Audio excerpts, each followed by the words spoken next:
Now, if y'all know anything about me, you know how much body work is not my thing. So I decided, instead of walking out the door, I'd come over here and put in a little work on our Fox body Mustang, calm my nerves a bit. So I decided I'm gonna mate the engine and transmission together. I think I've got everything here to do it, and I'm gonna start with this release bearing.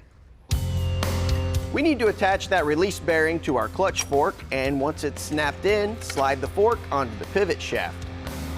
Now, before we can start installing those clutch parts, we need to get the motor plate installed. This one up front here is the one that came off of our Mustang, and the one behind it, the goldish color one, is the one we got from American Powertrain.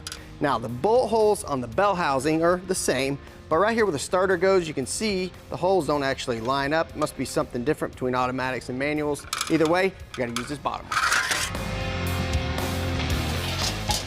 This thing just slides up against the block, and we'll put a bolt in it just to hold it for now. Next, we'll knock in our pilot bearing and then grab our ARP flywheel bolts, which need some assembly lube on the bottom side of the head, as well as some Permatex thread locker on the threads. The flywheel is ready to go on.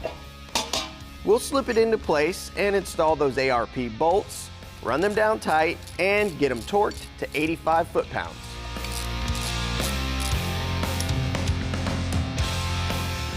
A blast of CRC brake parts cleaner will get all the grease and grime off the flywheel.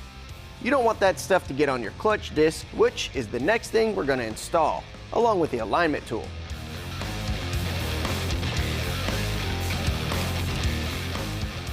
The pressure plate is next, which will get attached with the bolts that came with our kit from American Powertrain.